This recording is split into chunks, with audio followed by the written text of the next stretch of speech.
This is absolutely excruciating to watch. Angela Rayner finds herself in an incredibly awkward moment as she is put on the spot over past remarks she allegedly made. During a tense interview, she is grilled on whether she once said that Keir Starmer couldn't run a bath. Rather than confirming or denying the statement outright, she responds with a vague and dismissive, "I don't recognize that." But the uncomfortable exchange doesn't stop there. When pressed further about whether she previously referred to Prince Andrew as a nonce, she gives exactly the same response, dodging the question without actually addressing it. This kind of evasiveness only adds to the sense that she is floundering under pressure. Instead of offering a clear and confident defense, she comes across as shifty and unconvincing. Quite frankly, the whole spectacle is embarrassing to watch. In today's video, we will watch and react to the footage, all whilst going over all of the latest news from across the country. But first, hit the like button and subscribe to the channel and join our fast-growing community. Just a quick one to say we do have new One Keir t-shirts available on our website. Go to britishstand.com or check the link in the description.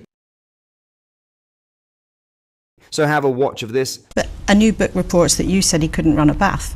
Did you say that? Well, I'm not, there's a lot of things that were said in that book that I don't recognise, to be honest. So did you not say that? And it's tittle tattle, so I don't recognise what was said in that book. But that's not tittle tattle, that's what the woman who's now the Deputy Prime Minister is reported to have said about the now Prime Minister. Sure, and there was lots of other things that people have said about me or anyone else, and no, I don't recognise ever saying that to anybody. I've worked with Keir now for a number of years now. I am straight talking, me and Keir don't always agree on everything. You probably know I'm going to ask you this question and you might want to bat it away the same way you did the last one.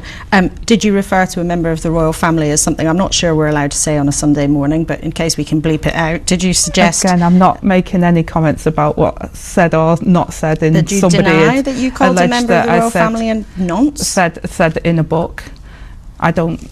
I'm not making any comment on what somebody suggests was said in a book, or actually the private conversations that I did have during the passage of the bill, which did get passed, and I did pass the bill, and I wholeheartedly supported the government at the time in passing the line of succession bill through Parliament. But you're not denying it? As I've said, the bill was passed. I had conversations with the government of the time and the civil servants around how that bill gets through Parliament, and that bill went through Parliament without any problems, and I led that piece of work. This how people reacted, this user said. Angela Rayner is such a poor liar. How did she ever become a politician? Red said. It's painful to watch. How has a dim-witted, uneducated half-wit like this managed to get to the position of Deputy PM? It's extraordinary, this user said. I don't recognise that. These people have zero integrity. None. Sociopaths, narcissists, and psychopaths, the lot of them, devoid of empathy or integrity. Steve said, she's as thick as mince, that one. When you add Lammy, Miliband, and all the rest of the front bench to the equation, you know this country is buggered for at least the next 4 years, John said. She is awkward because she is lying. She does recognize what she had previously said. She just does not want to acknowledge it. Joe said, isn't this known as dissociative identity disorder, a serious psychiatric problem which qualifies a person to be sectioned? John said, Rayner is an embarrassment. Stand by what you have said, and like a cheap suit never looks good after it's had one wear. Rayner, you are already known for backtracking, so don't lie, Drake said. Wow, wow, wow. Talk about caught out. What are your thoughts on this? Let me know in the comments. In other news, Sir Keir Starmer's trips abroad cost British taxpayers £700,000 during his first 3 months as Prime Minister. The sum of the Labour leader's foreign flights cost £161,000, more than that of the combined total of his Tory predecessors, Rishi Sunak, Boris Johnson and Liz Truss within the same time frame as PM. Starmer has also spent more time overseas in his first 6 months as PM than the 3 who came before him, the Mail on Sunday reports. He has been put on blast for his affinity for overseas travel, causing him to acquire the nickname Never Hear Keir. Tory MP Paul Holmes said, this is the height of hypocrisy from the Labour Party, who banged on about flights in opposition. Polling company More in Common's Luke Trial said that Starmer hasn't done a good job of explaining why his trips benefit people at home. Government documents show that the PM's trips have included one flight to New York for the UN General Assembly, costing £236,020, almost twice the cost that it took to take Truss to the same event 2 years prior. When he travelled to Germany with a family member via private jet to see the Euro 2024 final, he was slapped with accusations of hypocrisy for his previous attacks on Rishi Sunak for using his private jet for his travels.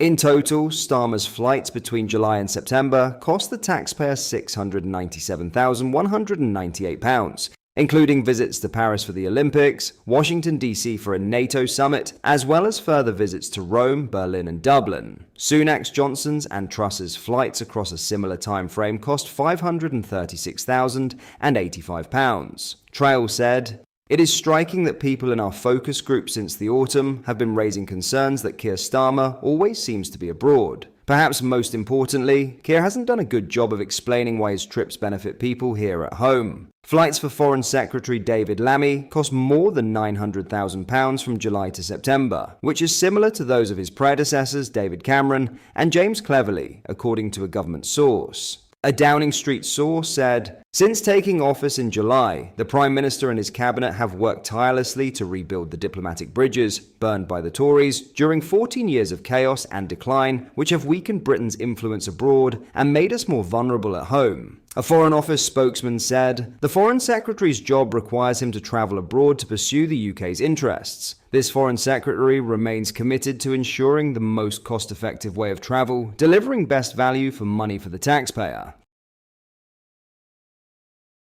Lastly, Prince Harry criticised weak moral character in the world during a powerful speech at the Invictus Games opening ceremony in Vancouver. His first public statement after Donald Trump's remarks about Meghan. The Duke of Sussex, 40, addressed a crowd of 40,000 at BC Place Stadium on Saturday, speaking of difficulty and division in many parts of the world. Trump commented on the possibility of deporting the Duke from the US on Friday. The former president dismissed such action, stating the royal has enough problems with his wife. Trump also described the Duchess of Sussex, 43, as terrible in his remarks. Prince Harry said during his opening ceremony speech, "At this moment, when there is no shortage of crises, no absence of uncertainty, no lack of weak moral character in the world, the values you embody, the way you carry yourselves, not only at the Invictus Games, but each and every day, your courage, your resilience, your humanity, illuminate a path forward for us all." The Duke and Duchess appeared together at the opening ceremony of the Games, which Prince Harry founded in 2014. Speaking to competitors, Prince Harry reflected on the Games' origins, which began from a promise I made to myself after his military service. "Over the past decade, I've lost count of the times we've heard you tell us that the Invictus Games saved you," he said. The Duke challenged this notion, stating, "Respectfully, I disagree. Invictus didn't save you. You saved yourself."